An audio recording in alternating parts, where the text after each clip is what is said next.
सबसे पहले बात कर लेते हैं अखिलेश यादव की, जिन्होंने चुनाव आयोग पर विवादित बयान दिया है। अखिलेश यादव का कहना है कि हमें सफेद कपड़ा भेंट करना पड़ेगा, चुनाव आयोग के दफ्तर पर सफेद कपड़ा डाल देना चाहिए क्योंकि चुनाव आयोग मर चुका है। तो ये अखिलेश यादव ने इस तरह से विवादित बयान दिया है। चुनाव आयोग पर कई गंभीर आरोप लगाए गए हैं।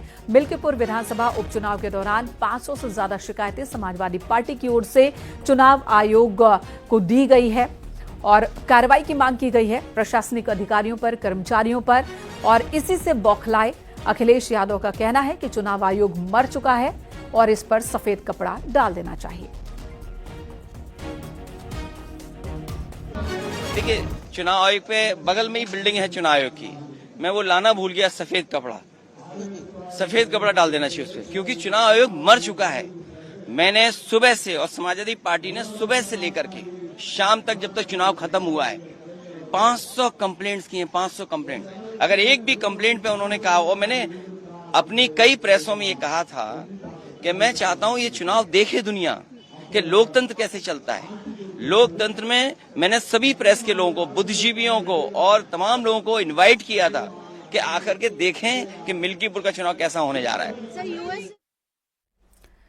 तो अखिलेश यादव देखिए किस तरह से गुस्से में हैं, आक्रोशित हैं। चुनाव आयोग पर गंभीर आरोप, प्रशासन पर गंभीर आरोप कि चुनाव ड्यूटी के दौरान प्रशासन ने भेदभाव वाला रवैया अपनाया, समाजवादी पार्टी के वोटर्स को डराया धमकाया गया, बूथ एजेंट्स को भगाया गया और इस तरह की 500 से ज्यादा शिकायतें समाजवादी पार्टी की ओर से दर्ज कराई गई, लेकिन किसी भी शिकायत पर कोई एक्शन नहीं लिया गया।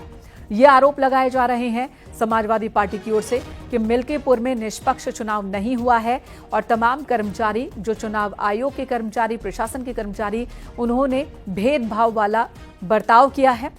आरोपों पर कोई एक्शन नहीं लिया गया है और यही वजह है कि अखिलेश यादव गुस्से में अब चुनाव आयोग को ही मरा हुआ बता रहे हैं।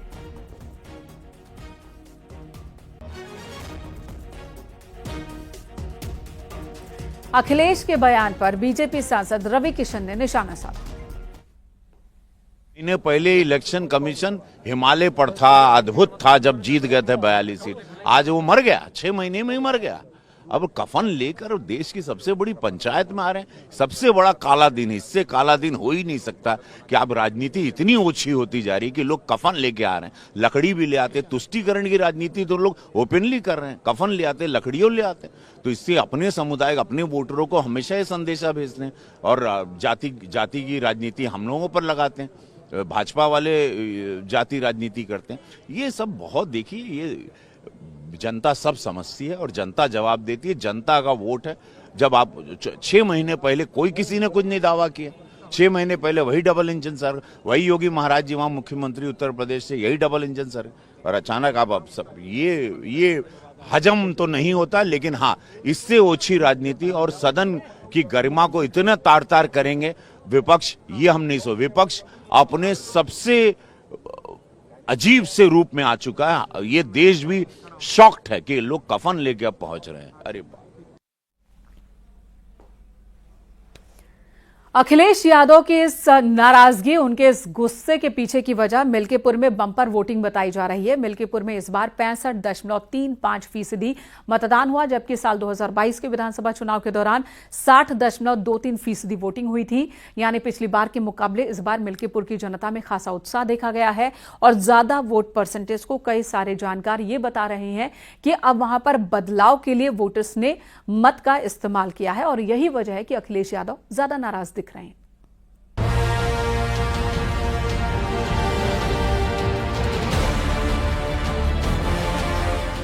मिल्कीपुर के रण में जब नेताओं की किस्मत का फैसला करने के लिए जनता उतरी तो सियासी संग्राम और तेज हो गया। विपक्ष वोट रोकने का आरोप लगाने लगा और प्रत्याशी पोलिंग एजेंट को धमकाने लगे। घाटमपुर मतदान केंद्र पर सपा प्रत्याशी अजीत प्रसाद का बीजेपी पोलिंग एजेंट को धमकी देने का वीडियो वायरल हुआ। तुम्हें दिक्कत नहीं, मत करो, ठीक? ये पूरा अपने औकात तुम भूल गया बाटे, हमारा औकात क्या हुआ? 5 सेकंड के अंदर ठीक हो जाओ। आराम से रहो। हाथ मत लगाओ, ये लगाओ, हाथ क्यों दिखा रहे हो? ये जाए ना यार, हाथ क्यों दिखा रहे हो? एक और प्रत्याशी का ये वीडियो सामने आया तो दूसरी ओर खुद सपा अध्यक्ष प्रशासन पर आरोप लगाते नजर आए। एक फोटो शेयर करते हुए आरोप लगाया कि प्रशासन लोगों के आधार कार्ड चेक कर रहा है, जिसे एसएसपी ने निराधार बताया। ये बहुत स्पष्ट रूप से बताना चाहेंगे, पुलिस के द्वारा किसी भी बूथ पे किसी भी मतदाता का आई कार्ड चेक नहीं किया जा रहा है। एक फोटो जो मेरे संज्ञान में आई है जिसमें कहा जा रहा है कि मतदाता का आई कार्ड चेक किया जा रहा है, वह बिल्कुल गलत तथ्य लिखे हुए हैं। जिस व्यक्ति के बाद से उस फोटो में जो व्यक्ति दिखाई दे रहा है वह किसी एक प्रत्याशी का बूथ एजेंट है, और कहीं जो शिकायत मिल रही है जिसमें कहा जा रहा है कि किसी एक पर्टिकुलर राजनीतिक दल के बूथ एजेंट को वहाँ पे समस्या हो रही है, उन बूथों पर जा करके जो भी वहाँ के सभी बूथ एजेंट हैं सबका पहचान पत्र चेक करके सबसे पूछ करके कि उन्हें कोई समस्या तो नहीं है, इसी दौरान ली गई एक फोटो को भ्रामक तथ्यों के साथ दिया जाए। बीजेपी ने भी अखिलेश के आरोप पर पलटवार किया। बीजेपी नेताओं ने कहा कि जब समाजवादी पार्टी हारने लगती है तो अधिकारियों और ईवीएम को दोषी ठहराने लगती है। जब ये दल हारने लग जाते हैं तो कभी ईवीएम को दोष देंगे, कभी प्रशासन को दोष देंगे, कभी दरोगा को दोष देंगे, तो कभी सरकारों को दोष देंगे, तो कभी धर्म को दोष देंगे, तो कभी जाति को दोष देंगे। इसके अलावा इनको अपनी सेवा पे तो भरोसा रहा नहीं और सेवा के आधार पे इनको वोट भी नहीं मिलता है।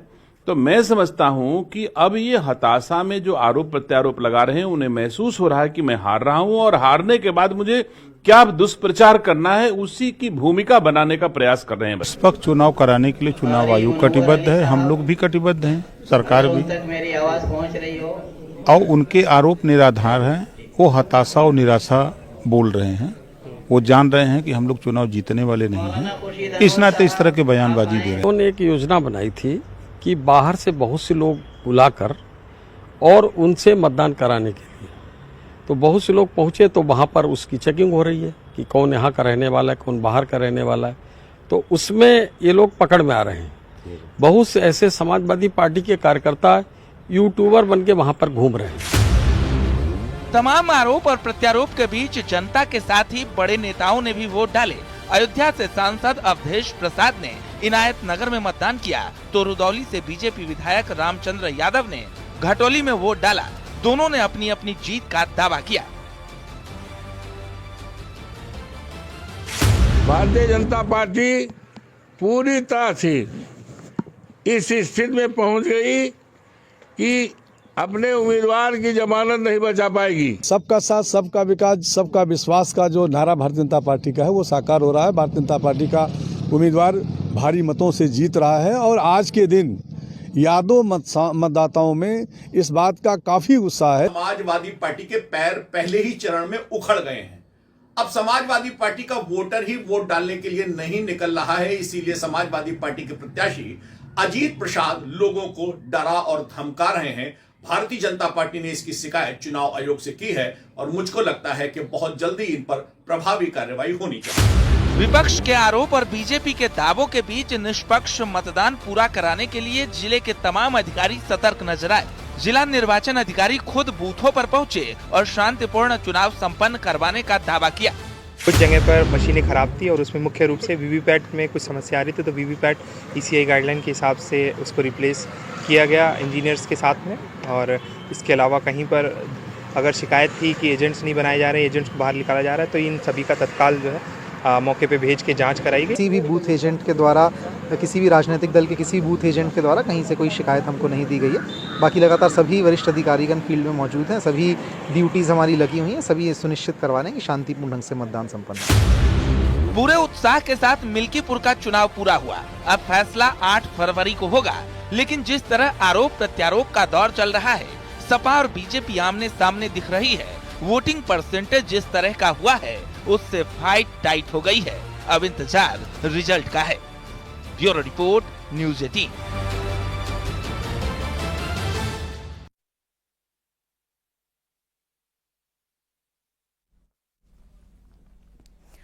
उत्तराखंड में यूसीसी पोर्टल पर लिव इन रिलेशनशिप का पहला रजिस्ट्रेशन किया गया। एक जोड़े ने यूसीसी पोर्टल पर यह रजिस्ट्रेशन कराया। बताया जा रहा है कि वो देहरादून के हैं, लेकिन यूसीसी में लिव इन रजिस्ट्रेशन के लिए 16 पेज का फॉर्म भरना है, जिसे लेकर कुछ परेशानियां भी हैं और कुछ भ्रम भी है।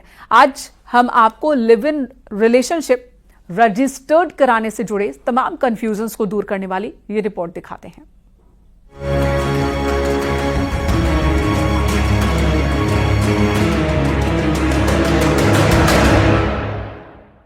उत्तराखंड में समान नागरिक संहिता लागू होने के बाद लिव इन रिलेशनशिप को कानूनी मान्यता मिल गई और पहला रजिस्ट्रेशन भी हो गया और 2 अन्य एप्लीकेशन की जांच चल रही है।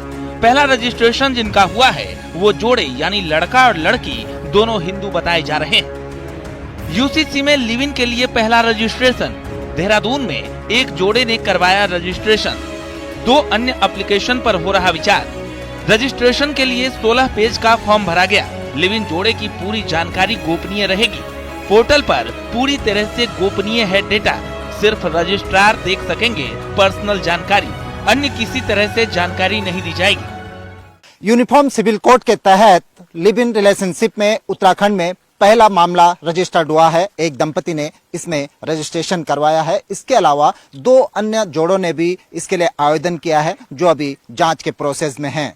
उत्तराखंड में लिव इन रिलेशनशिप में रहने के लिए अब आपको अनिवार्य रूप से रजिस्ट्रेशन कराना होगा और यदि आप रजिस्ट्रेशन नहीं कराते हैं तो इसके एवज में आपको 6 महीने की जेल भी हो सकती है या फिर 25,000 का अर्थदंड भी आप पर लगाया जा सकता है या फिर दोनों ही सजाएं आप पर तय की जा सकती हैं। हालांकि यूनिफॉर्म सिविल कोड लागू होने के बाद अस्तित्व में आए लिव इन रिलेशनशिप के रजिस्ट्रेशन की ये प्रक्रिया को लेकर बहस छिड़ी हुई है। विपक्ष इसका लगातार विरोध कर रहा है तो युवाओं में भी इसको लेकर नेगेटिव राय है।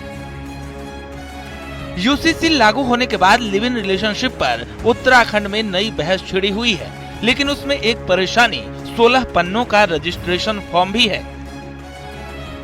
मैं आपको दिखाता हूं कि वो प्रक्रिया किस तरीके से होती है और मैं अपने साथी से कहूंगा वो थोड़ा सा इस स्क्रीन की ओर दिखाएं।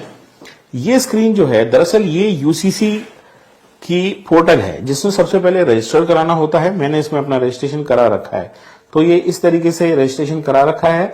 अब ये बोलता है सर्विसेज आप क्या लेना चाहते हैं, तो यहाँ पर शादी के रजिस्ट्रेशन की बात है, तलाक लेने की बात है, लिव इन रिलेशनशिप, ये देखिए ये कॉलम, ये जब आप यहाँ अप्लाई करते हैं तो ये 2 चीज को मांगता है कि आप नए लिव इन रिलेशनशिप को रजिस्टर कराना चाहते हैं या जो ऑलरेडी एक लिव इन रिलेशनशिप है उसके लिए आप दोबारा से उसे एक्सटेंड करना चाहते हैं, उसके लिए सर्टिफिकेट आप चाह रहे हैं।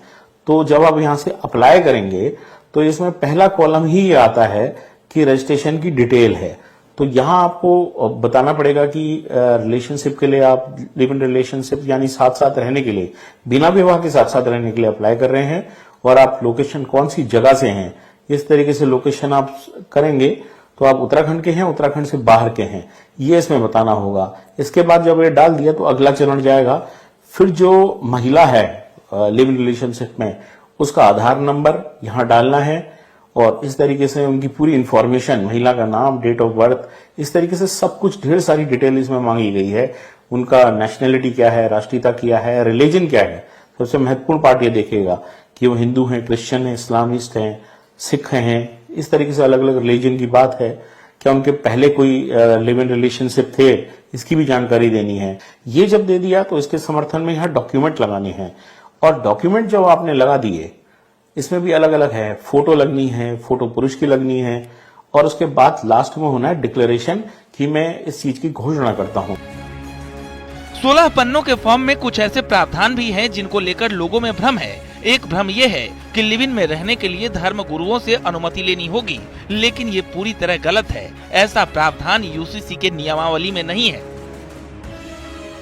उसमें ऐसे रिश्तों के मध्य क्योंकि विवाह अनुमन्य नहीं है तो क्या आप लिव इन अनुमन्य करेंगे? बिल्कुल नहीं करेंगे। लेकिन फिर भी कुछ समुदाय ऐसे हैं जिसमें कजन मैरिज होती है, तो वो उनके ट्रेडिशनल कस्टम्स और उनके अपनी परंपराएं हैं, तो उनको इसमें संरक्षित करा गया है, उनको इसमें एग्जेम्प्ट करा गया है।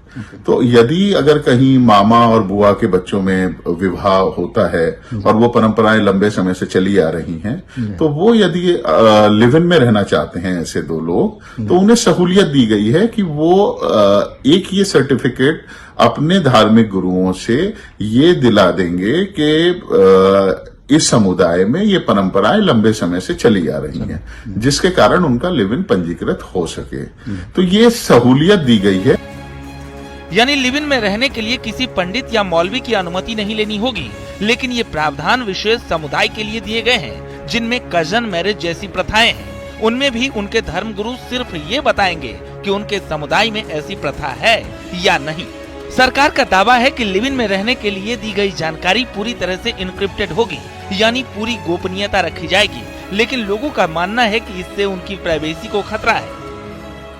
वो उनका पर्सनल मैटर है, कुछ भी करे अपना अपना पर्सनल मैटर, मतलब अब मैच्योर हो गए लोग तो अपना पर्सनल मैटर अच्छा बुरा समझ सकते हैं। सरकार को इस चीज में ज्यादा दखल अंदाजी करनी नहीं चाहिए मेरे हिसाब से। अगर कोई मतलब अपने रिलेशनशिप में है उसके लिए बहुत गलत है, क्योंकि उनकी प्राइवेसी में बात जा रही है और मैं इसकी मतलब बिल्कुल नेगेटिव पॉइंट ऑफ व्यू है मेरा, क्योंकि हमारी जो गवर्नमेंट है वो मतलब बिल्कुल जैसे कि कंस्ट्रक्शन हो गया, घर हो गए, लोगों की गरीबी होगी, इनमें ध्यान ना देते हुए बस इस चीज में वो ध्यान दे रहे हैं कि गर्ल्स बॉयज उल्टे सीधे चीजों में ध्यान दिया जा रहा है। काफी हद तक इसमें सामाजिक समस्याएं जिस प्रकार है, सामाजिक जीवन को जिस प्रकार एक सही दिशा में ले जाने का काम किया गया है, काफी सराहनीय काम है।